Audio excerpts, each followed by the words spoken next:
Hi guys, good morning. Another day, another vlog. So, iwawalk lang natin muna to si Peanut. And at the same time, today ang dating nung kabatch ko sa Taiwan.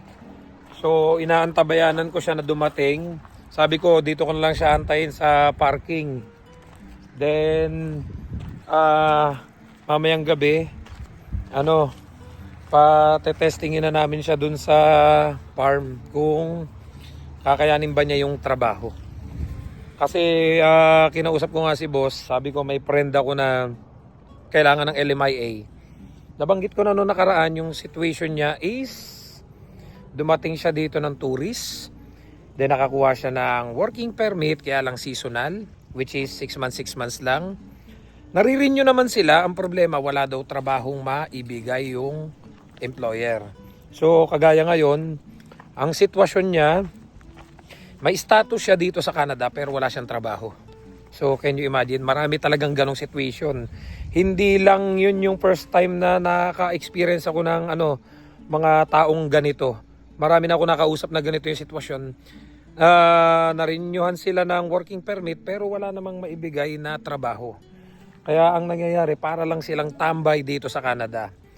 Hindi ko na lang muna sa inyo ipapakita kasi yung deal namin is ganito. May job offer na siya actually. Nakuha na ni boss yung kanyang passport and pinaprocess na din yung LMIA. Madali na naman ngayon, di po ba, nabanggit ko na nung mga nakaraang vlog ko. Meron lang tayong authorization to work kasi may job offer naman. So pwede nang mag-start kagad makapagtrabaho yung tao kahit naka-close working permit. So na-discuss ko na sa kanya, kaya nga lang syempre mahaba-habang paliwanagan. Hindi maiiwasan, hindi naman to yung first time na naka-experience ako ng yung mga naghahanap ng LMIA. Kasi yung mga kababayan natin ganun eh. Sir Perds, baka matutulungan mo ako, baka may alam kang LMIA. Sir, naka-close working permit po ko. Then, pag nahanapan ko naman, kasi may mga may mga kakilala tayo dyan, nagtatanong-tanong tayo dyan. Bro, baka may LMIA kayo dyan, may kakilala tayong naghahanap, may kababayan tayong naghahanap. So kung ano yung may tutulong natin, nagtatanong-tanong talaga ako. Kaya lang ito na. Kapag yung tao ay sinabi ko, yan, may LMIA na dito, may LMIA doon, puntahan mo. Ito pa yung kasunod na tanong nila. Sir, okay lang po ba ako lumipat? Naka-close working permit po ako. Sir, okay lang po ba ako magtrabaho? Ayun na, yung mahaba-habang paliwanagan. Doon na nauubos yung oras ko dahil alam nyo naman na 3-shift nga tayo. Hindi na ako makagawa masyado ngayon ng mga tutorial vlog, hindi ako makapagbasa-basa. Kasi dati, alam nyo naman na ang mga binibigay kong mga information sa inyo is all about dun sa mga immigration rules na dito sa Canada. Para kahit pa paano magkaroon kayo ng idea. So sa ngayon po talaga, pasensya na, puro ganito muna yung vlog natin. Hanggat hindi ko pa naayos yung schedule ko kasi wala pa nga kaming nakukuha ng tao eh. Kaya nga ako, hiningan uli ako ni boss ng tao. Kasi nga daw, para daw maibalik kami sa schedule na 2 shift. So sana magtagal to. Actually kahapon, last day ko, dumating si boss habang nagmi-milking kami. Sabi niya sa akin, Perds, yung friend mo ba, sure ball na parating na, sure na parating na. Sabi ko, boss, actually nakapag-book na siya ng flight. And parating na siya tonight, kaya lang bukas pa ang dating, which is today nga.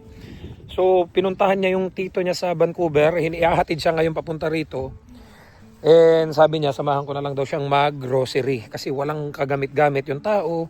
Nagsisimula pa lang. Pahiramin ko na lang. Alam niyo naman dito sa amin, mura nga accommodation, kaya lang walang kagamit-gamit yung yung kwartong dadatnan niya. Mamaya papakita ko sa inyo. So sabi niya, hanapan mo na lang muna ako bro kahit na higaan. So nakunan ko na siya ng higaan at ilang gamit. Mamaya samahan ko na lang siya siguro mag-grocery at mamili ng ilang kailangan niya. Kasi rice cooker, alam niyo naman dito sa amin, kanya-kanya ng gamit. May yung, kasi ibang lahi na kasama natin. May kanya-kanyang pinggan, kanya-kanyang lutuan, kanya-kanyang microwave. Ganon din ako, solo ko lahat dito. So inaantabayanan ko lang siya dito. Pagdating dito, isasamahan ko na siya sa kwarto. And then sabi ko magpahinga muna. Then sasamahan ko siya mamayang mag-grocery. And then sa gabi, itutur ko siya sa farm. Patestingin, sabi ko nga kay Alan, tumesting na munang mag-milking. Patestingin mamayang gabing mag-milking. And then after that, bukas ng umaga, start na siyang jumuti. So bayad na po yun. Pakita ko sa inyo, ayan o, ito. Bukang tapos na yung summer eh. Kasi ano yun, wala nang sikat ng araw. Tsaka ano na, parang uulan. Tinignan ko din yung schedule ngayon. Dito sa BC, puro ulan na. So kanina, galing ako doon sa likod. Napansin nyo hanggang dyan, hanggang doon, taas niyan, hanggang doon pa sa likod ng bahay namin doon. Puro maisan. Ayan, nakakita nyo. Sweet corn. Dilaw na yung mais. Ayan o. Kaya lang, napansin ko nung inilaga ko, ang tigas. Grabe. Matamis nga, kaya lang matigas. Ay kumuha pa naman ako ng isang timba at ipapamigay ko kina Ate Kay. Kaya lang parang antigas. Tatanungin ko muna si Ate Kay kung okay ba sa kanya. Antigas eh. Kala ko pa naman yung kagaya nung nabibili sa mga superstore, sa Walmart. Ay, hindi, matigas talaga. Sabi ko, nakatinagalan ko na yung pagkakalaga, matigas talaga. So sana tumagal tong kabatch ko sa Taiwan. Hindi naman kami totally close. Magkabatch kami dumating sa Taiwan. Tapos nagkahiwa-hiwalay na kami ng department. Hindi din kami magkakwarto. Yung mga kabatch ko kasi lahat kakwarto ko. Siya lang yung nag-iba ng kwarto. Humiwalay ito ng kwarto eh. And then hindi naman kami nagkakausap, di kami wala masyadong usap. Nagparamdam na lang uli ito nitong nasa Canada na. Nag-message nga sa akin na na nag-tourist siya, then nakahanap siya ng working permit. Yun nga, may status siya, ang problema walang trabaho. So malayo pang pinanggalingan nito, sa ibang province pa. So nag-book siya ng flight papunta rito. Ilang beses kasi ito nag-message sa akin, bro, baka may alam kang LMIA para magkaroon naman ako ng trabaho. Kasi sabi niya parang gusto ko na lang umuwi. Kasi nakatenga, nakatunga nga lang siya dito sa Canada. Wala naman siyang trabaho. So hope na makatulong tayo kahit papaano. Nung minsan may mga napunta naman dito. Kaya nga lang, sa dami nga kasi ng mga nagme-message sa akin, ang ginagawa ko, kung sino na lang yung, kumbaga ang dami kasi natatabunan na eh. Kaya ay saktong-sakto to. Ito yung isa sa makulit na message sa akin. So ito yung isa sa una ko naalala. Sabi ko, sige, punta ka dito. Saktong-sakto naman si boss. Nagsabi sa akin na kailangan niya ng tao. Sabi ko nga sa inyo, di ba? Ayoko na sana mag-repair. Ayoko na talaga mag-repair. Sabi ko, kaya pinaliwanagan ko na siya ng diretsuhan na. Wala nang paligoy-ligoy. Sabi ko, hindi na talaga ako nagre-recommend. Kasi nga, walang tumatagal. Yung mga nakaraan, puro 1 day lang, 2 days lang, 3 days lang. So, sige, testingin natin kung tatagal ka. Sabi ko gano'n sa kanya. So kung malagpasan mo yung 2 weeks at sa tingin mo okay ka na dito, edi okay, good.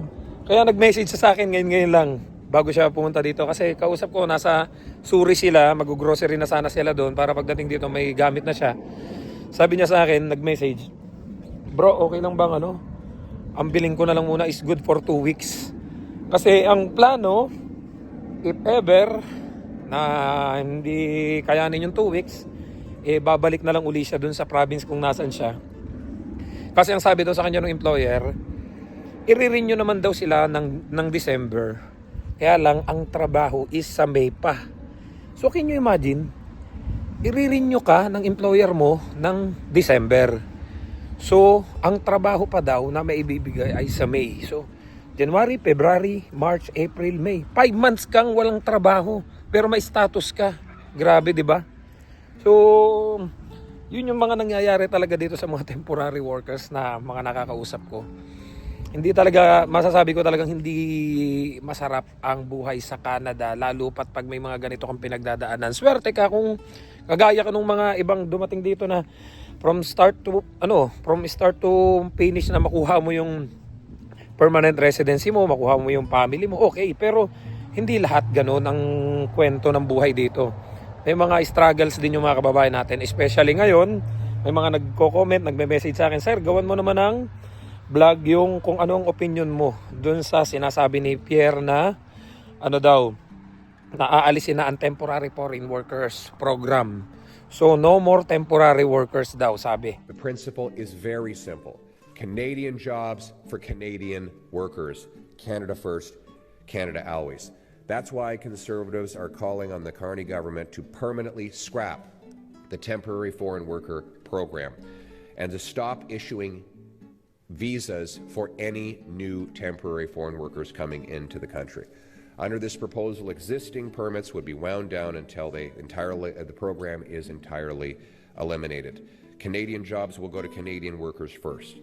It's time that Mr. Carney took the job seriously of repairing the damage that his party has done. Para sa akin po, bigyan ko lang kayo ng konting gawan ko na lang to ng vlog sa ibang araw. Para sa akin po, malabong mangyari yan. Especially sa mga farm na kagaya namin. Nako, napakarami pong napunta dito sa akin. Alam nyo po yan. Sa ilang taong ko na rin paggawa ng vlog, maraming lumalapit, pumupunta dito. Mga farm worker, mga low skilled, na talagang walang tumatagal na mga locals. Hindi ko naman sa inaano. Oo, tama naman yung sinabi nila na agawan ng trabaho yung mga locals, yung mga PR, yung mga citizen, yung mga anak-anak nila. Wala nang makuhang trabaho dahil pagdating nila sa mga applyan, sa mga fast food, for example, yung Tim Hortons, na ang mga nagwo-work na is, alam nyo na, mga sibuyas na. So yung mga job for Canadians daw ay wala na. Nakuha na daw ng ibang lahi. Totoo naman. Kaya lang, para sa akin, base lang po to sa mga experience ko, sa katulad na lang po namin, wala ditong mga worker na Canadians. Merong Canadians yung may-ari. Pero yung mga workers, kalimitan, yung mga low skilled, is mga ibang lahi na. Kagaya namin, kagaya ng mga Mexican, mga hindi nakakapag-English. Alam niyo po yung mga, mga locals, talagang even sa mga comments na nababasa ko doon sa mga nagkalat na reels na sinasabi nga ni Pierre, sabi ng mga comments, good luck kung tumagal, kasi nga karamihan daw yung mga experience din nila, 1 day, 2 days, 3 days nagki-quit na sa trabaho. So ganun po yung kaya pananaw ko niyan, malabo yan. Maring limitahan, pero yung aalisin, imposible po yun.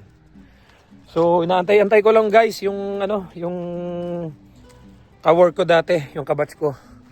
So pagdating noon, ko na siya dito. Sasamahan ko na dito sa bahay para may ayos yung mga gamit niya, at kung ano yung mga kulang niya, makapamili na, as makapagpahinga, kasi mag-aayos pa siya ng mga gamit niya eh. So hindi ko na rin muna ipapakita sa inyo, kasi nga sabi ko sa inyo, ang plano niya ngayon ay umalis siya doon sa province kung nasan siya, dahil wala naman trabaho, pero na doon yung status niya. Nagpaalam na lang muna siya ng leave.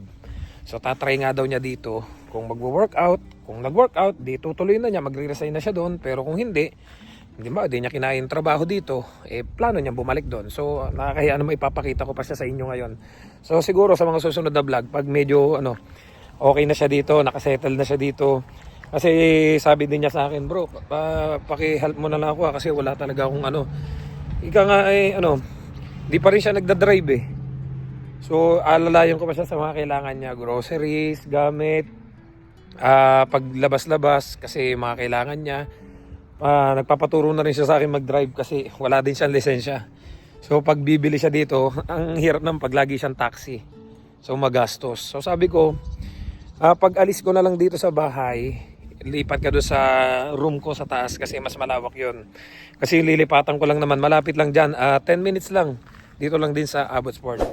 So see you guys sa next vlog. Don't forget to subscribe, like, and share this video para kahit paano updated kayo sa mga buhay namin dito sa Canada. God bless you all. Bye-bye.